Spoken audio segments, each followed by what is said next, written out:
Olá, amigos! Estamos iniciando mais um programa especial, o programa Globalizando, a live especial aqui na página oficial do Facebook.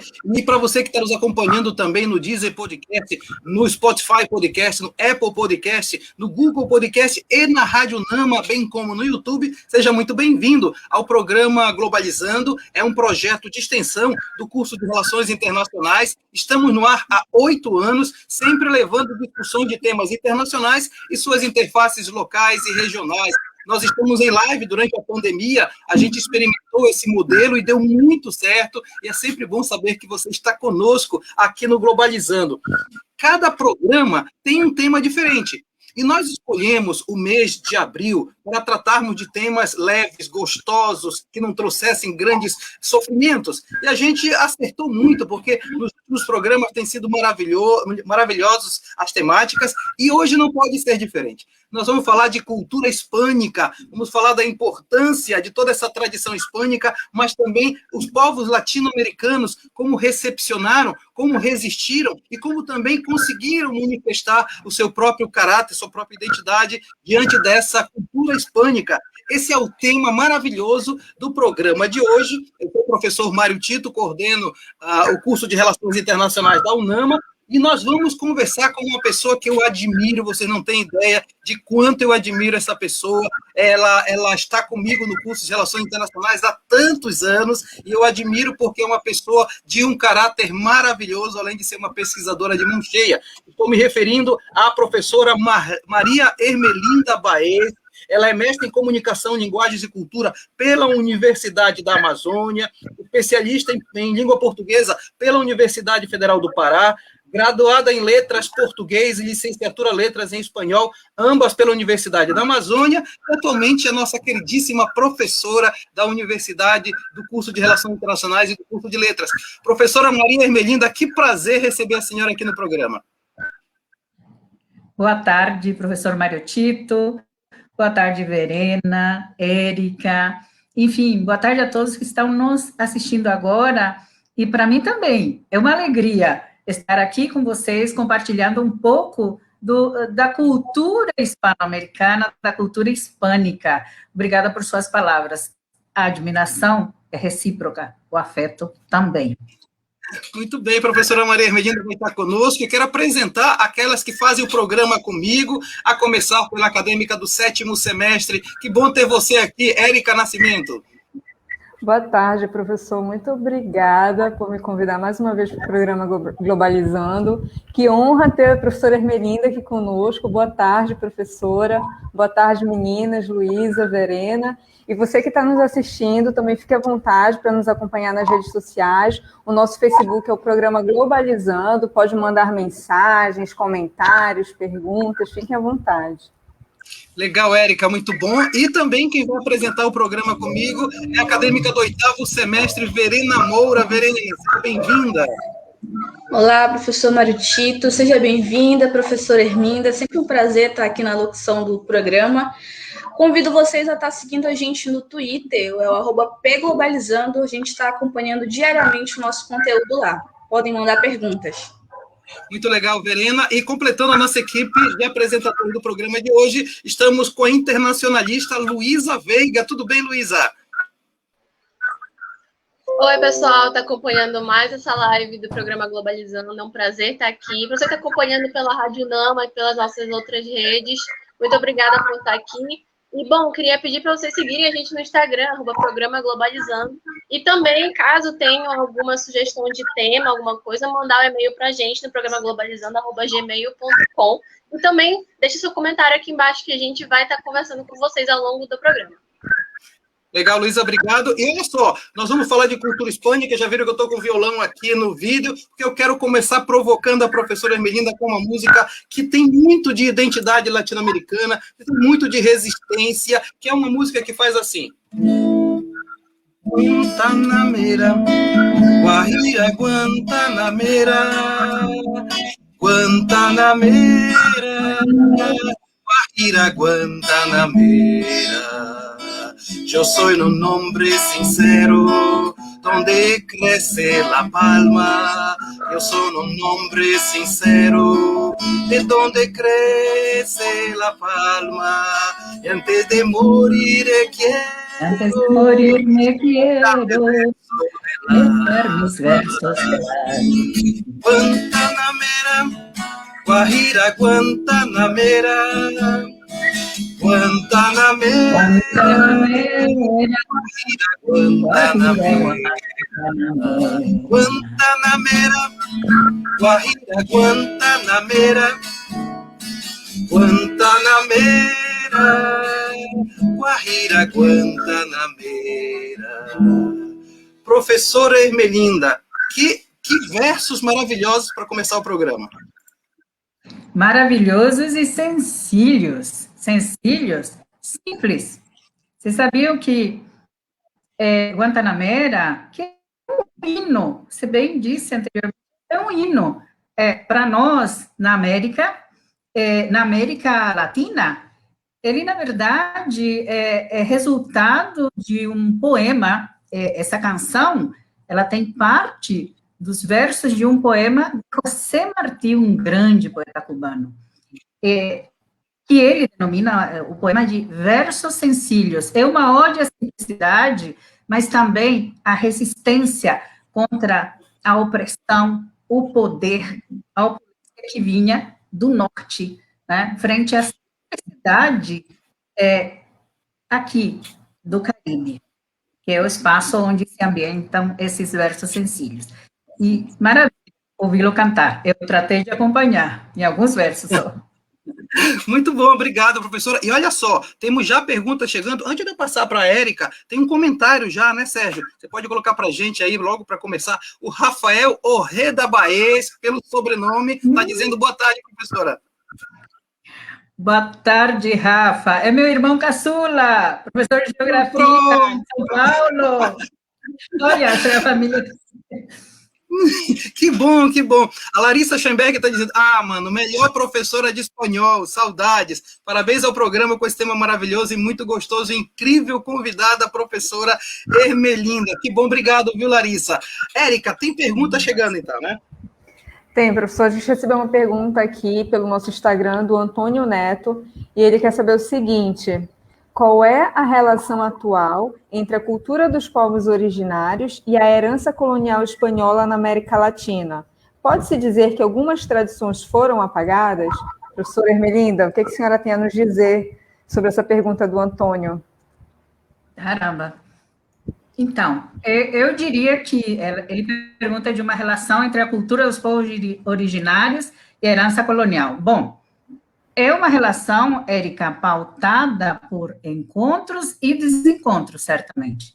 Tá?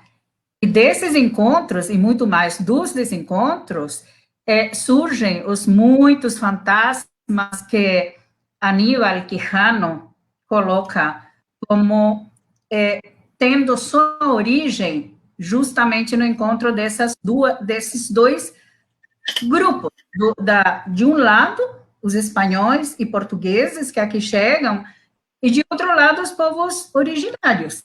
E é importante a gente considerar que esse encontro resulta num choque cultural entre sociedades que são estruturadas e organizadas a partir de valores totalmente díspares, né? E com relação à pergunta, ele pergunta também se algumas tradições foram apagadas. Com certeza, não resta dúvida que muitas foram apagadas, já que muitos povos desaparecem, e com eles as línguas, tantas línguas, com elas tantas tradições, tantos conhecimentos, não é? E, assim, é importante também a gente pensar que muitos que perduram, que permanecem aqui, os povos remanescentes, acabam ressignificando suas tradições, até mesmo para poder sobreviver culturalmente, né? Perdemos algo, mas algo se mantém. Esse é um tema complexo, na verdade. Demandaria um tempo... Eu estava falando, professor, outro dia sobre um pouco isso, e eu estava dizendo, a professora Ermelinda, ela tem também uma segunda língua lá no Paraguai, que é o Guarani. O professor Prieto gravou um vídeo, inclusive preparando esse programa, onde ele faz a saudação dele em Guarani. O que o Paraguai conseguiu, o Brasil não conseguiu, nós não conseguimos manter o Guarani. Então, isso mostra também que algumas vezes se perde, outras vezes a resistência mantém, né? Mas aí também, professor, e aqueles que estão nos assistindo, o que o Paraguai consegue é fruto da política linguística da colonização espanhola, que é diferente da política linguística na colonização portuguesa. Tradicionalmente, um exemplo, as missões jurídicas, elas se constituem da seguinte forma: aprender a língua local, para depois catequizar, para depois ensinar os movimentos do espanhol, depois catequizar. Então, de alguma forma, não se apagam as línguas indígenas, que são muitas e perduram na América até hoje, né? Nós temos, além do Paraguai, na Bolívia, você tem o Aymara, o Quechua, como um exemplo de força linguística e marca de nossa identidade. Muito bem, professora Ermelinda Baez está conosco no programa Globalizando, e no programa Globalizando nós fazemos uma viagem pelo mundo da notícia, onde nós vamos buscar notícias no mundo todo para saber o que se fala sobre o tema. Eu queria chamar agora a Luísa Veiga para falar um pouco dessa viagem. Uma notícia que é do portal da OEI, da Espanha, que disse que a Ação Cultural Espanhola e a Organização dos Estados Ibero-Americanos para a Educação, Ciência e Cultura assinaram um acordo de colaboração com foco no desenvolvimento de atividades que buscam incentivar o conhecimento das pessoas sobre as singularidades dentro de cada cultura, né, da comunidade ibero-americana, que reflete, que é um dos vários motivos, né, que mostram o quanto cada lugar é diferente do outro. Acredito que um dos motivos por isso seja justamente as várias colonizações que aconteceram, né? Exatamente isso, Verena? Exatamente, Luísa. A América, ela foi encontrada pelos italianos, mas foi a partir da colonização hispânica que 20 dos 38 países que compõem o continente seguiram seus caminhos até as suas independências. Esses 20 países, mesmo com o processo de colonização, distintos, tiveram como base a colonização da exploração, que é fornecendo a mão de obra de matéria-prima para abastecer o mercado da sua metrópole, fazendo com que essa exploração seja um dos principais motivos apontados pelo grande atraso socioeconômico visualizado em algumas dessas antigas colônias. Interessante a Verena, a professora Ermelinda, que fala isso, para mostrar um pouco que, lógico, cultura não é só idioma, cultura tem a ver com visão de mundo, inclusive, né? Então, nesse sentido, há uma riqueza latino-americana a ser descoberta a partir dessa cosmovisão diferenciada, não é isso? Com certeza. É importante lembrar que, quando falamos em cultura latino-americana, estamos falando de algo plural, e não é possível, inclusive, colocar de um modo simplificado. Cada espaço tem suas especificidades, suas características. Então, aos poucos, eu observo que nós estamos vivendo um processo de resgate cultural, tá? Em vários aspectos, em vários âmbitos. Isso é positivo, porque à medida que nós fazemos esses resgates, nós promovemos a ressignificação cultural em nossos grupos sociais. Isso é muito importante. Muito legal, professora Maria Ermelinda Baez conosco, um tema maravilhoso, eu estou apaixonado por essa discussão, porque é uma temática que mexe com a gente também, como é que a gente pode resgatar isso, muito legal, e tem gente participando, deixando comentários para a gente. O Eduardo Oliveira está dizendo, professora Maria Ermelinda Baez, que saudade, globalizando, sempre trazendo feras. Obrigado, Eduardo. A Lucina Helena Orreda, boa tarde, professora. Está dizendo a Lucina. Lucina Helena Orreda é uma querida. ela é paraguaia, está aí no grupo familiar. Olha, a família toda assistindo. Ela está dizendo Guarani, patrimônio cultural del Paraguai. Professora, tire a dúvida, então. Lá vocês falam normalmente o Guarani, tem espaços para falar, como é que é? É algo espontâneo. E depende muito do âmbito familiar. E como a maioria das famílias tem a tradição do bilinguismo, os afetos, em geral, no primeiro momento, pelo menos no meu grupo familiar, são ditos em Guarani. Alguns sentimentos eles são em Guarani. Por exemplo, o sentir saudade, meu pai, ele costumava falar isso, soa mais contundente quando, ao invés de dizer te extraño em espanhol, ou saudade em português, a gente diz erojechaga-u. Esse erojechaga-u é um carinho na alma, gente. Né? Então, inicialmente, nós falamos em Guarani, mas, e também em espanhol, o espanhol e o Guarani, eles transitam pelas ruas, correm soltas as duas línguas. Agora, no momento de chegar à escola, aí sim, somos alfabetizados em espanhol. Tá? Pelo menos eu fui alfabetizada em espanhol, como a maioria. Posteriormente, houve uma mudança, hoje a gente tem o ensino da língua Guarani no âmbito das escolas, né, na educação formal, mas aprender Guarani é algo espontâneo, é natural, para a maioria dos paraguaios. Maravilhosa a explicação da professora Ermelinda, eu acho que as meninas estão gostando também, porque de fato é uma expressão muito legal, saber um pouco que a língua materna ela é mais carinhosa, né? É bem interessante isso. Luísa Veiga, tem pergunta chegando para a professora Ermelinda. É isso mesmo. O Felipe Tavares mandou uma pergunta para a gente lá pelo nosso Instagram, o programa Globalizando, e ele perguntou para a professora Ermelinda se existe diferença na influência musical hispânica da América Latina e da Espanha, propriamente dito, dentro do cenário internacional. Bom, como eu já disse, a gente deve pensar a América Latina como um espaço pluricultural, é assim que ele é. Então, vou tentar responder a essa pergunta trazendo um exemplo de um outro espaço que se configura como um lugar de confluências e de encruzilhadas culturais, no caso, o Caribe. Então, para responder à pergunta do Felipe Tavares, tá, vou trazer o exemplo do reggaeton. Acho que vocês provavelmente já ouviram falar em reggaeton, né? Conhecem. As séries no Netflix, inclusive, tem reggaeton como tema de fundo. O que é esse reggaeton? Ele, na verdade, é um estilo musical que tem raízes múltiplas.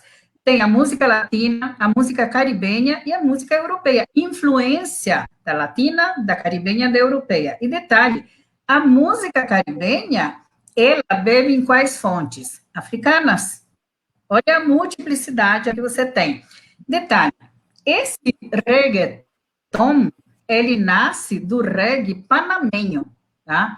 E aí, influenciado, olha a complexidade, pelo hip hop, pela salsa e pela música eletrônica, bem atual. Detalhe, esse gênero musical, ele surge no Panamá, vai fazer sucesso em Puerto Rico, depois vai para a Espanha e da Espanha para o mundo. Então, é um pouquinho complexo dizer assim, a influência hispânica, a influência hispano-americana, a influência espanhola. Vocês viram que é uma mescla, né? É uma mistura de várias coisas, o tempo todo elas estão ali se entrecruzando. E aí, vocês querem saber os temas do reggaeton. O reggaeton tem conteúdo, geralmente, sexual, mas existem também outros temas que são interessantes da gente ver, que temas pop, alguns românticos, os temas urbanos, que vão dar conta das realidades duras dos bairros periféricos, miseráveis, das drogas, das festas, da ostentação, algo que a gente tem semelhante no Brasil no funk. Exato, exato. Ok? Muito bem. Olha, professora, depois no privado você me disse quando é que a senhora está dando aula em relação à internacional, porque eu quero ver suas aulas, você está me deixando assim impressionado, essa discussão que nós estamos fazendo. Professor? Tem comentário Por chegando. que eu não vou falar agora? Tem comentário Deixa eu chegando. fazer um comentário. Não, O meu pode tempo não estourou. Né? Só um comentário. No segundo semestre de Relações Internacionais, que a gente fala, a gente tem espanhol básico, eu tenho trafegado por aspectos da cultura, justamente para a gente conhecer um pouquinho mais o que é esse caldeirão cultural que é a América Latina. Muito bom, muito bom. Tem comentário chegando e vamos colocar então no ar para a gente. Olha, professora, eu vou deixar a senhora ler, tá? Tem Maria Ermelinda, aí tem aí uma expressão em Guarani, por favor. Exatamente, olha, essa é uma querida da minha vida. E aí, permitam-me, Maria Ermelinda, eu juro, rechaga é o que ela diz. Ela diz que me ama e que sente saudade. Essa aqui é o presente que a vida me deu, a minha madrasta. Que lindo, maravilha. Já gostei demais. Ela está dizendo parabéns a todos. Obrigado, Elva. Muito obrigado pela participação. E nós temos, então, continuidade de viagem pelo mundo da notícia. A Verena Moura tem notícia para você. Isso aí, professor. A nossa próxima notícia vem do jornal El País, da Espanha. O governo valenciano aprovou os procedimentos para que a paella seja declarada como bem de interesse cultural, é um prato típico. Entre as razões defendidas está o fato de ser um prato tradicional e contemporâneo, constituir um fenômeno integrador e ter um caráter representativo da sociedade valenciana. Olha, muito bom, Verena, muito bom. E por falar em cultura, o Peru, ele é apenas mais um dos países daqui da América do Sul que recebeu uma forte influência espanhola. Lá nos séculos 17, 18, os espanhóis já difundiam a sua cultura pela região, sobretudo em relação ao idioma. O idioma que eles colocavam aqui, né, que é o espanhol, já facilitava o desenvolvimento econômico, a comunicação entre eles. Outra inferência, né, cultural que eles trouxeram foi a mestiçagem das culturas, né, das etnias, e nesse processo de colonização, o Peru ele recebeu uma profunda influência na literatura, nas artes, na gastronomia, e hoje ele nada mais é do que a junção da cultura barroca espanhola com a cultura do Império Inca. Muito legal. Olha, e aí, dois temas, professora Ermelinda. A Verena puxa a paella, né, falando dos valencianos, que tem uma questão da paella, e a Érica trazendo o Peru, inclusive com a tradição barroca, que é tão forte dos espanhóis, né? Então, são dois elementos, culinária e a expressão artística, professora. A culinária é algo que nós compartilhamos e que é herança dos espanhóis, porque a culinária também é uma expressão da cultura de um povo, não é? Então, o que nós compartilhamos com os espanhóis, o que ficou para nós na América da culinária é o doce de leite, tá? A carne de porco, e no aspecto barroco, bom, o barroco se explica porque na época da colônia, nós estávamos justamente num momento de prevalência do barroco, não é? Então, ali, de certa forma, você encontra as marcas do barroco na América do Sul, principalmente, se bem que também do México para baixo, você encontra essas marcas muito fortes. No Paraguai, um exemplo, as igrejas barrocas são impressionantes. As marcas do barroco, elas estão espalhadas por todo o espaço por onde a colonização espanhola esteve, né? É uma das heranças que permanecem para nós em termos de cultura. Interessante, professora. Eu lembro que essa herança religiosa barroca, né, de uma submissão a Deus, é muito forte. Eu não sei se como é no Paraguai, né, mas no Brasil, você sabe disso, Sexta-feira Santa, aquele momento de profunda tristeza, ao Senhor, para as igrejas, é um pouco essa herança religiosa que vai encontrar e desencontrar também com a religiosidade latino-americana, né?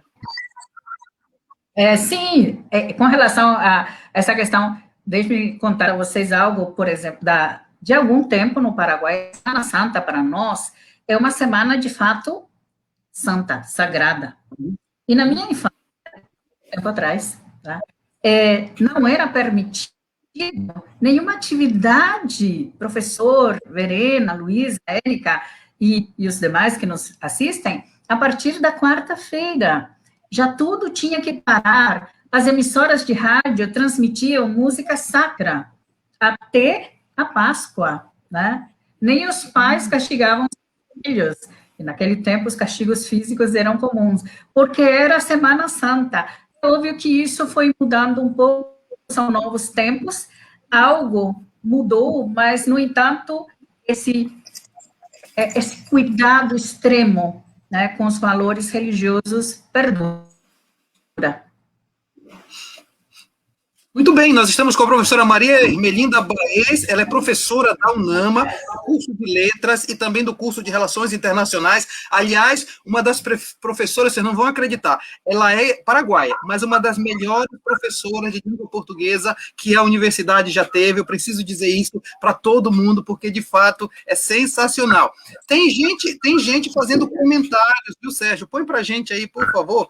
A Jennifer está dizendo, o Globalizando não poderia ter uma convidada melhor, o programa está sensacional. Obrigado, Jennifer.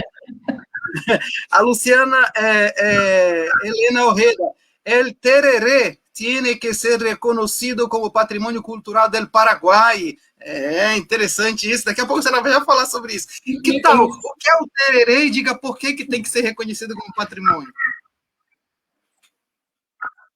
O tereré é uma bebida gelada, que resiste ao tempo, aos séculos, inclusive. É uma bebida originária dos povos indígenas, mas que hoje está tão integrada à vida do paraguaio, que, inclusive, os jovens tomam tereré. E o tereré é uma infusão feita com a erva mate. Tá? Essa infusão, na verdade, a infusão sem chá. O tereré é feito com a erva mate e água gelada. Uma água gelada com um mundo de ervas refrescantes, tá? Que melhoram o nosso organismo. E, tradicionalmente, é algo que se toma numa roda de conversa. Você compartilha o seu com todos os demais. E há todo um ritual nesse servir tereré. Geralmente há uma hierarquia a ser cuidada e observada, do mais velho para o mais jovem. Aquele que está no fim da cadeia é que vai servir o tereré, cebar el tereré, para o mais velho, e isso vai num círculo. Agora, eu observei nos últimos anos, em Assunção, que algumas mudanças foram acontecendo, tipo, hoje, cada um leva os seus instrumentos de tereré, que vem a ser o quê? Um copo, um canudo de metal, e não compartilha mais nesse círculo, até por questões sanitárias.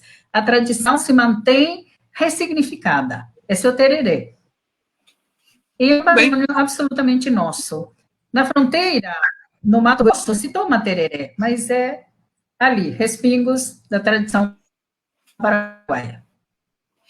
Muito bem. Professora Maria Hermelinda, dá até vontade, né, Érica, de tomar um tererê, né? Muito bom para refrescar. Muito bom, Érica, legal. E a Verena tem pergunta chegando com você agora, Verena. Você também quer tomar um tererê, Verena? É sempre bom experimentar coisas novas, né? Olha só, o Iago Ferreira pergunta para a gente pelo Twitter. Existe uma certa hierarquização da língua espanhola? O espanhol da Espanha é mais valorizado do que o espanhol latino-americano, professora? Não, na minha opinião, absolutamente, certamente que não. Agora, pode haver quem afirme o contrário, tá? Que há uma hierarquização, mas eu afirmo que não, porque, vejam, a língua espanhola é a língua oficial de 21 países, né? E A Espanha é um dos países, desse grupo de 21 países. Hoje, nos números atuais, são números, na verdade, de 2019. Nós somos 489 milhões de falantes nativos da língua espanhola. E desses 489 milhões de falantes nativos, a população espanhola corresponde a 10%. Então, e não é possível. Eu considero um pensamento equivocado, totalmente impregnado, ao meu ver, daquele pensamento colonialista ainda, de dizer que a variante espanhola é superior à variante falada na América. E são muitas, na verdade. Em cada país existem muitos modos. O espanhol soa diferente, tanto na América, de acordo com as regiões, quanto lá na Espanha. Então, essa afirmação, para mim, é uma das afirmações mais equivocadas. Mas é impressionante como ela se constitui numa crença. Constantemente a gente ouve esse tipo de afirmação. Eu fico bem contente de ouvir isso, professora. Uma vez eu estava conversando com um professor da Federal, do curso de Letras, me esqueci agora o nome dele, quando nós falávamos do inglês. E ele falou, Mário Tito, é uma construção social tão colonizadora, por exemplo, sobre o inglês. Por que eu digo que o inglês dos Estados Unidos é mais bem falado que o que se fala na Nigéria, por exemplo? E aí, fica aquela questão, é uma mentalidade de dominação que perdura, né, professora? Exatamente, sim, com certeza, e é um pensamento equivocado. Por exemplo, professora formada numa habilitação em espanhol, língua estrangeira, a língua espanhola é língua materna, no entanto, em algum momento, vi de um dos meus pares espanhola que eu não falava espanhol porque eu tenho Guarani. E o Guarani impregna a minha língua, com certeza. Mas isso é desconsiderar os estudos sociolinguísticos. Realmente é um pensamento equivocado. E a gente deve combater esse tipo de pensamento. Legal. Verena? A gente, voltando um pouquinho para o primeiro conteúdo que a gente trouxe, quando a gente falou até na ideia de América, né? Que os americanos, os estadunidenses, na verdade, se denominam americanos, como se somente eles fossem americanos, e não todos nós, né? Como existem várias Américas. Então, a gente vê esse resquício de um pensamento muito colonizador ainda, tanto na língua quanto em tantos outros setores, culturais, enfim, né? E sempre que possível, a gente deve fazer essas colocações. Somos todos americanos. Em espanhol, inclusive, nós nos referimos aos Estados Unidos, ou alguém que é de lá como estadunidense, e não como americano, porque americanos somos todos nós. Perfeito. Perfeito, professora Ermelinda. Temos a nossa viagem pelo mundo da notícia. Érica Nascimento, é com você agora. Então, tem uma notícia aqui do jornal Folha de São Paulo, daqui do Brasil, que diz o seguinte: a Flórida foi vendida pela coroa espanhola aos Estados Unidos em 1819 e atualmente 1 em cada 4 moradores do estado são imigrantes de países de língua espanhola ou dos seus descendentes. Então, assim, antigamente, lá pelos 200 anos atrás, 25% da Flórida era hispânica. Só que os espanhóis, eles tinham uma dívida com os Estados Unidos e eles tiveram que vender essa parte da Flórida para os Estados Unidos. Mas a cultura hispânica, a influência, permaneceu lá. Então, é muito comum vê-los falando mais espanhol, tendo muita cultura latina, mais do que a dos estadunidenses. Luísa? Que moram lá, inclusive, no quantidade de restaurantes que tem. Isso só mostra o quanto o espanhol vem ganhando grande destaque no sistema internacional, porque hoje em dia é a segunda maior língua falada no mundo, na quantidade de nativos, e também tem um grande destaque como uma das línguas mais faladas na comunicação internacional. E também é importante falar que o espanhol se tornou um ponto crucial, tanto pelo foco de empresas, chamando uma grande atenção no currículo, mas também passa a ter uma certa importância para abrir oportunidades, pelo fato de ser um dos idiomas oficiais de muitas organizações internacionais, como é o caso da ONU e da Unesco. Legal, Luísa. Professora Ermelinda, em cima dessa fala da Luísa e da Érica, eu vou lhe fazer uma pergunta para a professora Ermelinda. Mais do que nunca, a gente precisa estudar o espanhol, porque senão a gente acaba fazendo aquele famoso portunhol que a gente mistura e acaba não se comunicando como deveria. E para quem é, por exemplo, de nível superior, precisa ter um espanhol que seja, de fato, bem falado, né? Com certeza, professor, até porque o portunhol não existe, não é? E o mercado precisa de um profissional bem preparado. Olha, hoje, nós temos, é necessário conhecer bem qualquer língua estrangeira que se proponha, e para fins de mercado, mais ainda. Hoje nós temos, no mundo, algo em torno de 22 milhões de estudantes de espanhol, língua estrangeira. No Brasil, essa cifra chega a 6 milhões de estudantes de espanhol como língua estrangeira. E aí, eu quero voltar um pouquinho para a fala da Érica, professor Mário Tito. Esses dados são de um estudo que é apresentado anualmente pelo Instituto Cervantes e que dá conta de que no ano de 2060, os Estados Unidos serão o segundo país hispano-falante do mundo, atrás do México, tá? Para o ano de 2060, a projeção é que 27,5% da população estadunidense vai se constituir de hispanofalantes. E voltando aqui para o Brasil, para o cenário corporativo, houve um tempo em que havia um discurso muito equivocado, que depreciava o ensino do espanhol. E funcionava assim: venha fazer inglês, ganhe grátis o curso de espanhol. E isso foi mudando à medida que o mercado e as grandes corporações foram chegando ao Brasil e solicitando profissionais bilíngues, trilíngues. Então, hoje, já não é só desejável o conhecimento de pelo menos 2 línguas estrangeiras. E quais são elas? Inicialmente, inglês e espanhol. Né? Hoje, muitas empresas solicitam expressamente o conhecimento da língua espanhola, mas assim, com alta proficiência. Isso se explica pelo seguinte: para os internacionalistas que estão nos assistindo, professor Mário Tito, essa língua espanhola, ela é língua oficial da Organização dos Estados Americanos, ela é língua oficial da União Europeia, ela é língua oficial das Nações Unidas e língua oficial de muitos outros organismos internacionais. Então, com certeza, investir na aprendizagem da língua espanhola só leva a ganhos, né, nessa formação.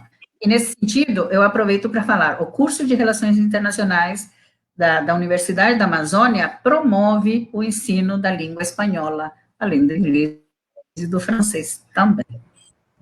Muito interessante, professora, também, uma experiência minha. Eu recentemente fui convidada para participar de um projeto peruano que se chama La Nación. E eis que eu me vejo com uma vontade louca de aprender espanhol, porque assim, eu posso falar inglês com eles, é maravilhoso, mas todo mundo, a grande maioria é do Peru. Então, eu estou me virando, eu consigo entender muito bem, mas eu estou vendo a necessidade de falar a língua, até mesmo para eu me sentir mais inclusa no projeto. Então, aí eu reforço o quanto que o espanhol, ele é sim muito importante, não é só o inglês, é o espanhol, e eu vejo que também está crescendo para o francês, como a gente comentou numa live passada, e então isso, ele se faz muito presente, e ele é sim muito importante. Luísa? Com certeza. E o equívoco? Eu queria comentar também um pouquinho parecido com a experiência que a Érica está tendo, que é no caso do mestrado, que é no Uruguai. E, graças a Deus, eu estudei espanhol durante a graduação, não só dentro da universidade, mas também fora. Então, eu consegui atingir um nível bom para poder expressar nas aulas, o que me ajuda bastante na hora de apresentar trabalho, entender o que os professores estão explicando para a gente, e isso acaba abrindo a oportunidade de ter um estudo fora do país, que também é muito importante para a gente, e também no caso de experiência de estágio, que eu tive numa empresa que trabalha exportando produtos, então a gente tinha muita relação com países, sim, da Europa, por exemplo, mas também exporta muito para a América Latina. O Brasil tem uma relação comercial com a Argentina, com o Uruguai, por exemplo, muito grande. Então, para poder expandir o negócio, para ter uma boa relação com esses possíveis compradores, é muito mais interessante que você tenha esse domínio do idioma. Legal. Olha só, depois eu vou dar a palavra para a Verena e também para a professora Melinda, porque eu gostaria... Vamos fazer o seguinte, Verena, eu gostaria que comentasse. Depois eu vou para a Leandra para a gente falar da playlist. Você. Bem rapidinho, só para comentar também uma experiência que eu tive no estágio, que eu também trabalhei estagiando nessa área de comércio exterior, e quanto tu falares as duas línguas, o inglês e o espanhol, é importante. Uma vez eu recebi uma ligação, e aí eu não estava conseguindo me comunicar com uma pessoa de fora que estava falando inglês, só que era com muito sotaque. Aí ele falava um pouco de português e ele também falava em espanhol, e eu comecei a tentar me comunicar com ele nos 3 idiomas, né, tentando, arrastando ali para ver se a gente conseguia construir um diálogo de forma que os dois entendessem. Então, isso é muito importante, tu ter o conhecimento tanto do inglês quanto do espanhol, e quantas línguas forem necessárias, né? Só agrega para ti. Nossa. Deixa eu falar, professora Melinda, eu vou chamar agora a Leandra Sá. Por quê? Porque o programa Globalizando, ele sempre prepara uma playlist especial, e aí a gente tem uma equipe que é liderada, inclusive, pela Luísa Veiga, e para falar um pouco dessa playlist, nós estamos recebendo a Leandra. Leandra, tudo bem com você? Que bom que você está aqui com a gente. Tudo bem, professor Tito? Muito boa tarde, professora Melinda, professor Tito, meus amigos, todo mundo que está assistindo. Eu sou a Leandra, faço parte da equipe da playlist, e como o professor Tito sempre comenta, a gente precisou fazer uma movimentação para que a gente continuasse tendo música toda semana, sempre de acordo com o tema da live. Então, como essa semana o tema da live é a cultura hispânica, então a gente vai exaltar toda essa cultura maravilhosa e mostrar o quanto que ela é singular. A gente escolheu todos os artistas do momento, assim, para mostrar para vocês como eles ficam sempre se reinventando e criando coisas maravilhosas. E para ter acesso a essa e outras playlists que a gente faz, você pode acessar o Programa Globalizando nas plataformas de streaming. E a equipe de mídias vai publicar domingo, todo domingo a gente publica. É isso. Legal, é sempre um prazer, né, fazer uma playlist, porque tem muita coisa para ir, tem que reservar somente alguma, né, Leandra? Com certeza, nossa, a gente fica louco tendo que escolher pouquíssimas aí, nossa, tem tanta coisa legal. Muito bom. Professora Emelina, aproveitando a Leandra aqui e a Luísa Veiga, que fala de música e tal, o professor Prieto sempre cantava uma música, quando ele estava na coordenação, ele tinha uma música que era uma impressionante, que era Galopeira. Lembra, Luísa? Galopeira, impressionante. Não tinha um programa que ele não estivesse envolvido, que ele não pedisse galopeira. Dice así: en un barrio de Asunción, gente viene y gente va, ya está llamando el tambor, la galopa va a empezar. Até aí só, para mim. Queria E vai, galopeira. Maravilhosa. Isso, vai. Muito linda. Pois é, Leandra, muito bom. Obrigado pelo trabalho de vocês. Vocês fazem um trabalho maravilhoso no programa Globalizando. E quando é que sai a playlist mesmo? Todo domingo. Amanhã vai sair essa playlist. Legal, legal. Leandra, muito obrigado pela sua participação no Globalizando, tá? Eu que agradeço. Beijo, pessoal. Tchau, galera. Olha só, e tem pergunta chegando. Érica Nascimento, vamos para o último bloco do programa. Passou tão rápido, vamos entrar na última parte do programa já. Tem sim, professor. Tem uma pergunta aqui do Jorge Malheiros, ele mandou para o nosso Facebook. Na verdade, são 2 perguntas em uma. Vamos lá. Tendo em vista as mais diversas dificuldades que os povos indígenas sofrem, desde conflitos territoriais à negação de direitos humanos básicos, para a senhora professora, o ato de ensinar a língua, em especial o Guarani, pode ser visto como uma forma de resistência? Essa é a primeira pergunta. A segunda pergunta. Ok.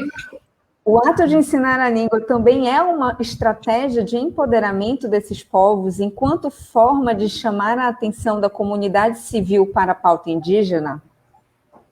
Vamos lá. Vou tratar de ser sucinta. Nem sempre consigo.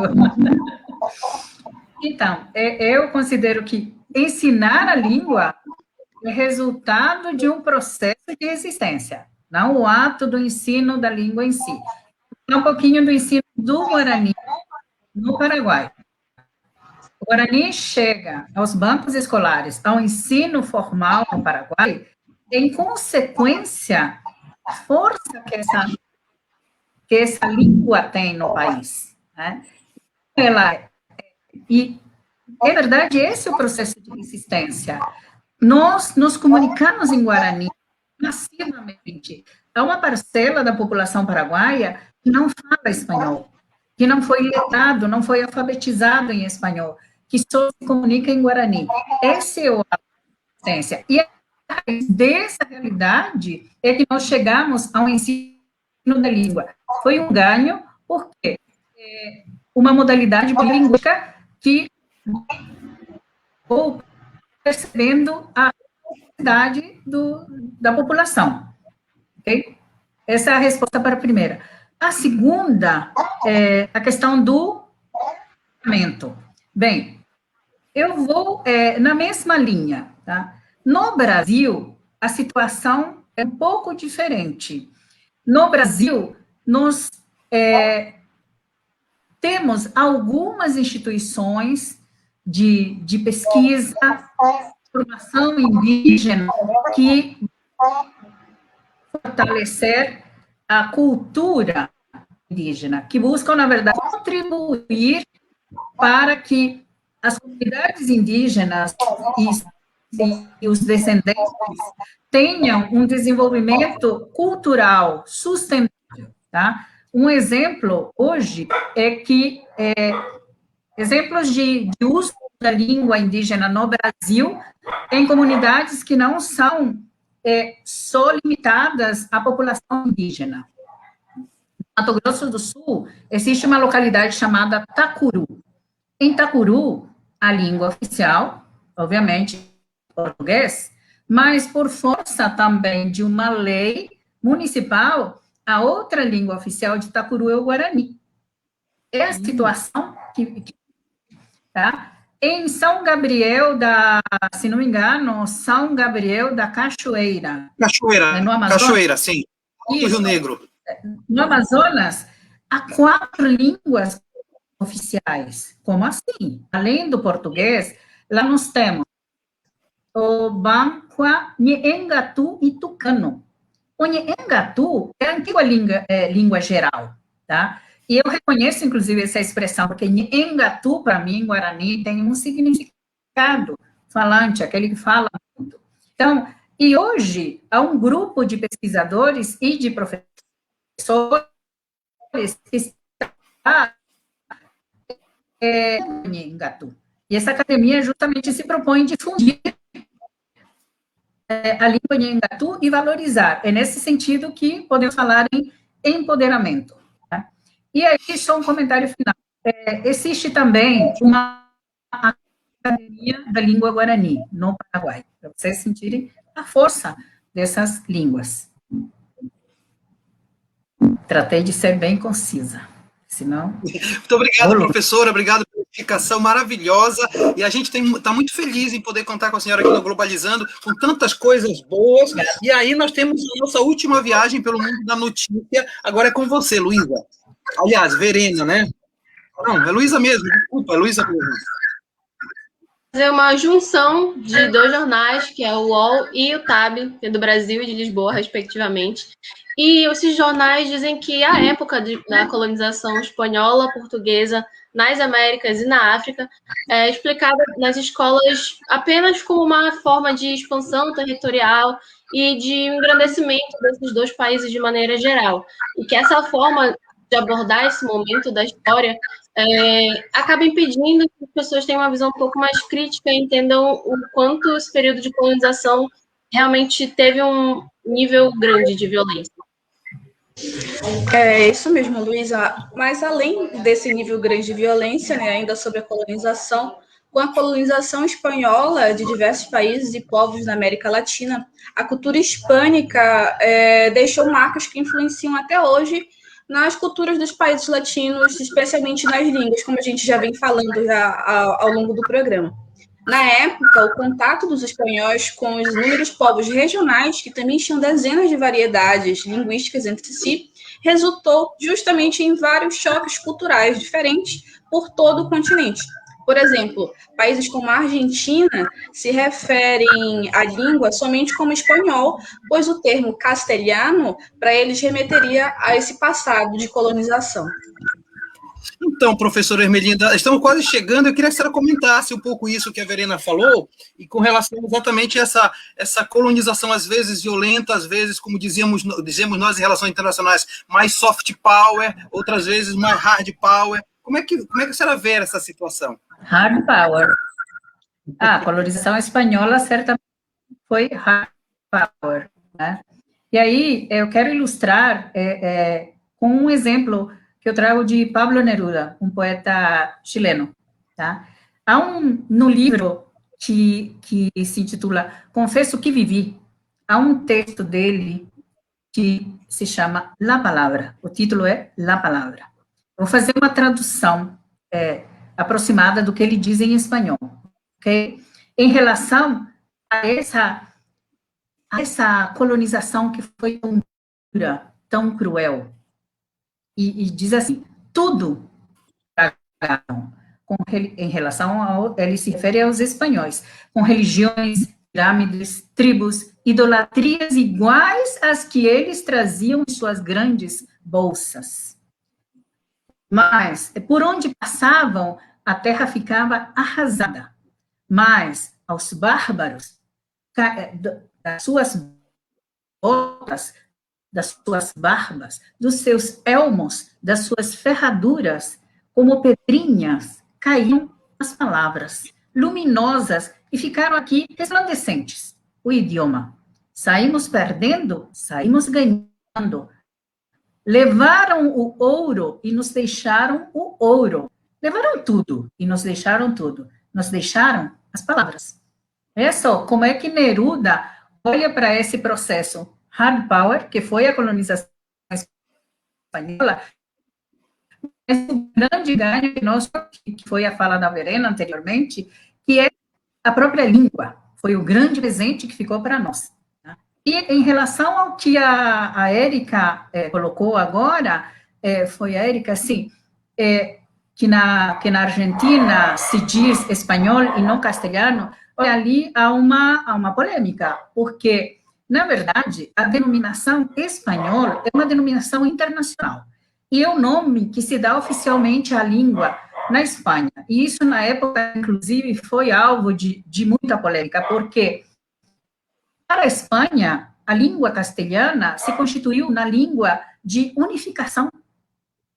E para nós, não. Então, de repente, essa denominação espanhol poderia ser paraguaio, chileno, argentino, cubano, por que não? Há um grupo de professores universitários na Argentina que, inclusive, se coloca contra essa denominação espanhol. E no último congresso que aconteceu em 2019, o Congresso da Língua Espanhola, aconteceu em Córdoba, justamente os professores colocaram de forma veemente contra o uso exclusivo da denominação espanhola, porque na prática, nós, em geral, falamos, eu hablo castelhano. Em meus documentos escolares, as disciplinas que eu cursei, castelhano. até pouco tempo atrás, o dicionário, a capa do dicionário dizia dicionário de castelhano, mas posteriormente, por questões, inclusive, econômicas, e por conta da globalização, a gente tem estampado um nome internacional, espanhol, que é como se diz hoje. Eu mesma, falante da língua, passei a usar a denominação espanhol só a partir do momento que eu comecei a lecionar a língua. Legal, professora, muito boa essa explicação, muito boa mesmo, e a gente está quase terminando o programa, inclusive, faço um adendo com relação ao que a senhora falou, né, quando eu morei na Europa, eu encontrava dicionários, por exemplo, inglês brasileiro, e não inglês português, já se tinha um pouco, já se tem essa diferença do brasileiro e do português de Portugal. Os portugueses não gostavam muito, mas dava essa ideia mais próxima, né? Bom, sim, até porque, desculpa, professor, eu cortei a sua fala, só fechar, até porque, assim, manter essa nomenclatura é também, de certa forma, permitir um monopólio que tem as cores neocolonialistas, não é? É essa discussão que se põe hoje, não é? Legal, isso é tema para mais um Globalizando, temos muita coisa, aliás, o programa de hoje passou tão rápido, nós estamos finalmente do programa, e sempre a gente chama, nesse momento, a Giovana Ramos, porque a Giovana, ela é uma das moderadoras do site internacional da Amazônia, que é um projeto de extensão primo do Globalizando. Giovana, boa tarde, seja muito bem-vinda. Boa tarde, professor, obrigada pelo convite. E então, fala do que tem a programação do site. Então, gente, primeiramente, o que é o site internacional da Amazônia? Né? Ele é um projeto do curso de Relações Internacionais da UNAMA, que tem o objetivo da produção de artigos, produção de vídeos, produção de conteúdo de relações internacionais. Durante a semana, temos uma programação repleta de artigos acadêmicos, de vídeos, como eu falei, de dicas de filmes, e vários assuntos que vão te deixar informado sobre o mundo com muita facilidade e qualidade.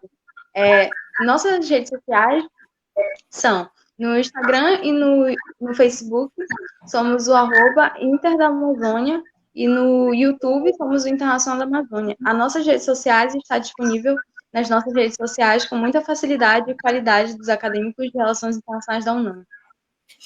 Legal, Giovana, desejo muito sucesso para vocês, tem mais uma semana começando, tem muito artigo bom para fazer e tem muito vídeo chegando, né, Giovana? Obrigado, viu? Obrigada, eu que agradeço. Legal, Giovana Ramos, do site Internacional da Amazônia, conosco. Professora Ermelinda, estamos chegando ao final do nosso programa, sem antes deixar de ler o comentário. Sérgio, põe para a gente o comentário que está chegando, por favor. A Lucina Helena Alreda, parabéns pelo programa, que venham outros. Obrigado pelo comentário, muito bom mesmo. E, gente, eu queria agradecer, então, professora Ermelinda, muito pela sua disponibilidade de estar conosco e pela aula maravilhosa que a senhora deu para a gente. Oxalá venham outras vezes para poder enriquecer ainda mais essa discussão, professora. Muito obrigada também, professor Mário Tito, pelo convite. É sempre uma alegria estar aqui com vocês. Muito obrigada, Verena, Érica, Luísa, um abraço. Foram todas minhas alunas, em algum momento, pelas relações internacionais. Obrigada. Para mim também foi uma alegria esse papo. Passou tão rápido, da próxima vez a gente combina para estar juntos. Legal, professora, obrigado. Quero agradecer a Érica Nascimento por estar com a gente nesse programa tão maravilhoso. Érica, muito obrigado. Obrigada, professor, por me deixar fazer parte desse programa incrível. Obrigada a todos, a parceria foi incrível, professora, foi uma honra tê-la conosco. Sinta-se fortemente abraçada. Você legal, Érica. Obrigada. E agradeço também a Verena Moura, a Verena do 8º semestre, revisora do roteiro do Globalizando. Obrigado, Verena. Eu que agradeço, professor. É sempre um prazer estar na apresentação do Globalizando. Espero que a galera de casa tenha curtido. Acompanhe nossas redes sociais. Muito obrigada, professora Ermelinda. Com certeza, sim, você deu uma aula aqui para a gente. E é isso, pessoal. Muito obrigada. Legal, Verena. E também agradeço a internacionalista, líder da equipe de playlist do Globalizando, Luísa Veiga. Obrigada, Mário Tito. Obrigada, professora Ermelinda. Obrigada a todos que estão assistindo mais essa live, acompanhando com a gente. As meninas que apresentaram o programa Globalizando junto comigo hoje. que sirva de incentivo para as pessoas aprenderem espanhol, é um idioma muito bom, recomendo bastante. E nos siga nas nossas redes sociais, @pglobalizando no Twitter e @programa Globalizando no Instagram. Legal, Luísa, obrigado. Obrigado à galera que preparou esse programa, toda a galera do Globalizando, são quase 40 membros na equipe do Globalizando, toda semana um programa novo, o pessoal trabalha pra caramba para pôr no ar esse programa de qualidade, e obrigado em especial para quem esteve na operação, no backstage, fazendo toda a direção do programa, ao querido Sérgio Salles. Obrigado na cronometragem, esteve Tiago Amaral, obrigado, Tiago, assessorado todos dois pela Brenda Thalita. Também nas mídias está a Gabriela Elou. O programa Globalizando ficará disponível a partir de segunda, olha só, em podcast, no YouTube, no Deezer, no Spotify, no Google Podcast, no Apple Podcast, ou seja, no próximo sábado estaremos lá na Rádio Nama, 9 horas da manhã. Não perca também o Globalizando News, todo dia na Rádio Nama. Galera, obrigado, bom fim de semana, tchau, pessoal.